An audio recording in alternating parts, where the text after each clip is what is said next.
Our film project, The Emperor of All Maladies, is about as close to the bone as filmmaking gets for me.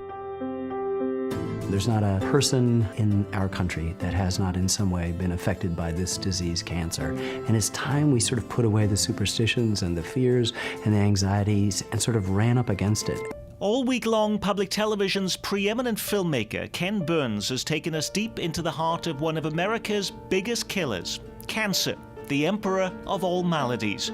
Now KCPT examines cancer's impact here in Kansas City with medical experts, cancer researchers and survivors. Beating cancer. To another question. Brett, your question for the panel. Hi, I am a 5-year breast cancer survivor. I was 17 when I first found the lump, and for 2 visits to the doctor, I was told that it was a calcium buildup, your puberty would go away.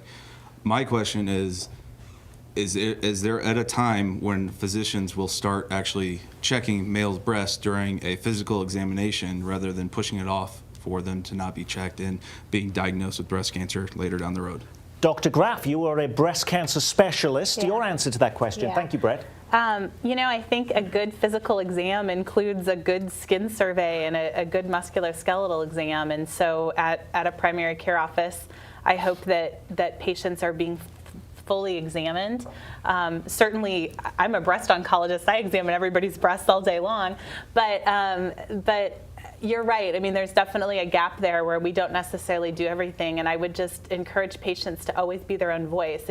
You will know your body better than your doctor every day because you have it. And so if you feel something is funny or weird, tell your doctor. If your doctor doesn't listen, get a new doctor.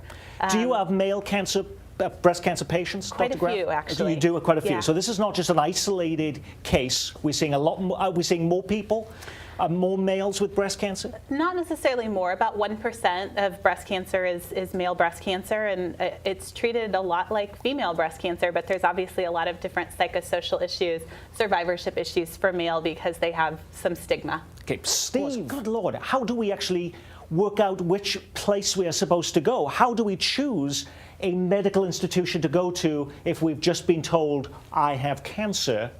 How do we navigate that? I think it's a Herculean challenge for the average consumer to determine where the best place to get care is. And hopefully you've got a very good primary care physician who can give you excellent guidance and help you understand what the difference in capabilities are amongst the local facilities, because there are clearly differences between an NCI center and perhaps another facility. Linda, what do you tell people when they ask that question?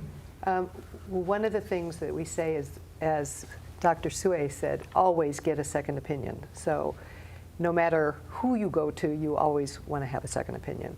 And if you do have somebody who's just a primary care doctor, you really want to see an oncologist.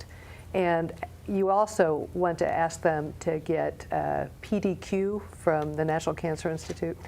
And we can also get one for you too, which shows all the latest protocols for your type and stage of cancer. Okay, and that's at blockcancer.org. That's correct. And the telephone number again? Locally, 816-854-5050. And that is all we have time for. Our thanks to our panelists from KU, Dr. Terry Sue, cancer therapist Kaylin Sunderman, from HCA, Dr. Stephanie Graff, author and healthcare consultant John Leifer, and from the Block Cancer Foundation, Linda Block-Lyon. And of course, to our 6th panelist, our audience, thank you so much for being with us. And thank you at home for watching. I'm Nick Haynes.